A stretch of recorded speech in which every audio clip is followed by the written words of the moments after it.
안녕하세요. 자, 오늘 이제 객관식 무형영어 문제풀이 첫 시간입니다. 자, 앞으로 이제 2달 동안 이 문제집을 가지고 이제 강의가 진행이 될 거고요. 기본 이론은 다들 한 번씩은 다 들으셨을 거고, 이제 문제풀이로 넘어왔는데, 일단 무형영어 같은 경우는 공부하는 순서가 그런 것 같아요. 일단 기본적인 프로세스를 이해를 하고, 뭐 개념 정리라고 봐도 되겠죠. 자, 그 다음에 이거를 바탕으로 해가지고 협약이라든가 아니면은 규칙을 이제 다독을 좀 해야 될 거고요. 자, 그 다음에 지금 우리가 하는 것처럼 문제 유형을 파악을 해야 되는 단계가 왔고요. 지금 우리는 2단계예요.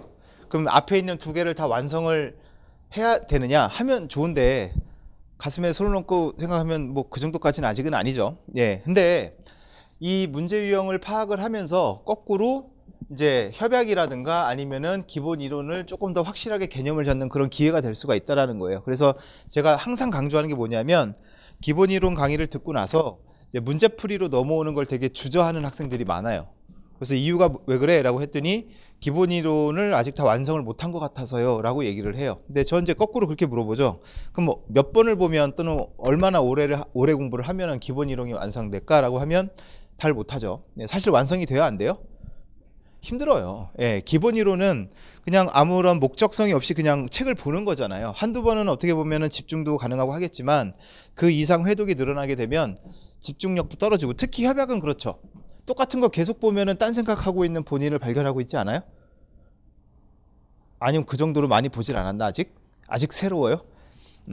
아무튼 예, 이런 이제 3대 협약 같은 경우는 제가 누누이 강조하지만 10번 이상 20번 가까이 봐야 되는데, 그렇게 보다 보면 이제 자꾸 딴 생각하게 돼요. 지루하니까. 근데 거꾸로 문제를 통해서 그 해당 그 협약을 보게 되면, 그리고 더더군다나 틀리게 되면 그게 오히려 각인이 돼서 그다음부터는 잘 까먹지가 않더라고요. 제 경험도 그렇고. 그래서 일단 무조건 문제를 많이 풀어보는 게 일단 되게 중요합니다. 그 다음이 모의고사인데, 이제 같은 맥락이지만 내 실력이 어느 정도냐를 테스트하는 거는 이때예요, 여러분.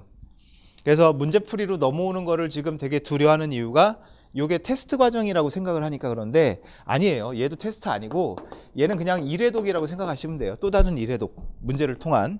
그래서 이제 부담 갖지 마시고 이제 문제를 쭉 풀어보면서, 뭐 이건 무형영어뿐만 아니에요.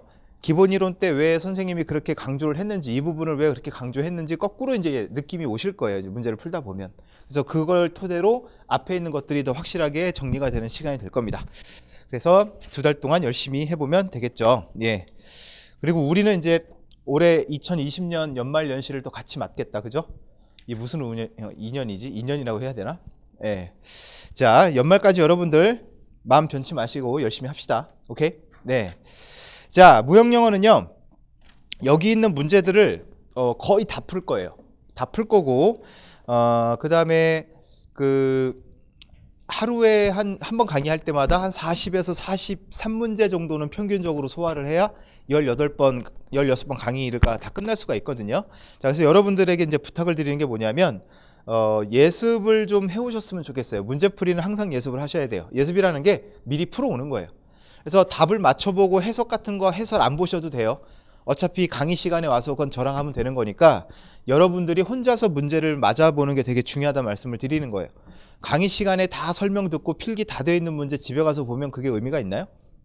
없잖아요. 그 문제가 똑같이 나오는 것도 아닌데. 무슨 말 이해되셨죠? 그렇기 때문에 간단하게라도, 아니면 모르는 문제라도 나름 막 머리를 굴려서 어떤 결론을 내서 찍어서라도 답은 다 적어놓고 오시란 얘기죠. 오케이? 자, 그렇게 해서 하시면 좋을 것 같고요. 자, 그 다음에 여러분들 이 문제풀이 교재도 반드시 2회독을 해야 됩니다. 문제도 한 번 봐선 기억이 잘 안 날 거예요. 그래서 2회독을 하는 걸 목표로 삼으시고, 지금 이제 11월, 12월 문제풀이 하면 1, 2월 달엔 딱히 과정이 없잖아요.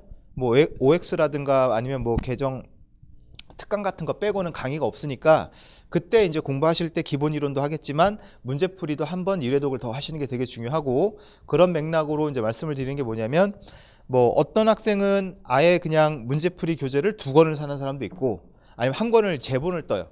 그래서 하나는 그냥 수업용 강의용, 거기다 이제 필기도 하고 이것저것 다 해놓고, 하나는 깨끗하게 두는 거죠. 왜냐하면 2회독 할 때 또 풀어야 되니까.